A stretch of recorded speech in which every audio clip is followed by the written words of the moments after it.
Hello guys, আজকে আমি বানিয়েছিলাম আমের আচার, কিন্তু ভিডিওটা অনেক ছোট হবে। আমি পুরোপুরিটা ভিডিওর মধ্যে দিতে পারবো না, তার জন্য দুঃখিত, ক্ষমার চোখে দেখবেন। আসলে ভিডিওটা ছাড়ার কোনো ইচ্ছা ছিল না, তো তার জন্য আমি ওখানে কাঁচা আমটা আলাদা করে সেদ্ধ করে রেখেছিলাম, আর এখানে কড়াইতে পর্যাপ্ত পরিমাণ পানি এবং তার মধ্যে স্বাদ মতো চিনি নিলাম। এটা আপনারা আপনাদের ইচ্ছা মতো ব্যবহার করতে পারেন।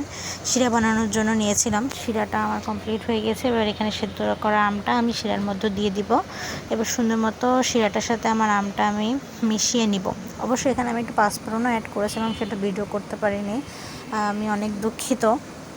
আমি নতুন করছি, সবাই আমার জন্য দোয়া করবেন, আমি আরও ভালো করে করার চেষ্টা করব ইনশাল্লাহ। সো আমার আমের আচারটা কমপ্লিট হয়ে গিয়েছে। এবার আমি এটা চুলা থেকে নামিয়ে নিব। নামানোর পরের ফাইনাল লুক এটা আমার। আমি এখানে পাঁচফোড়ন অ্যাড করেছিলাম, সেটা আমি ভিডিওতে দেখাতে পারিনি। সো আমার আমের আচারটা অনেক মজা ছিল। আর আমার ভিডিও ভালো লাগলে অবশ্যই সাবস্ক্রাইব করে পাশে থাকবেন। ধন্যবাদ।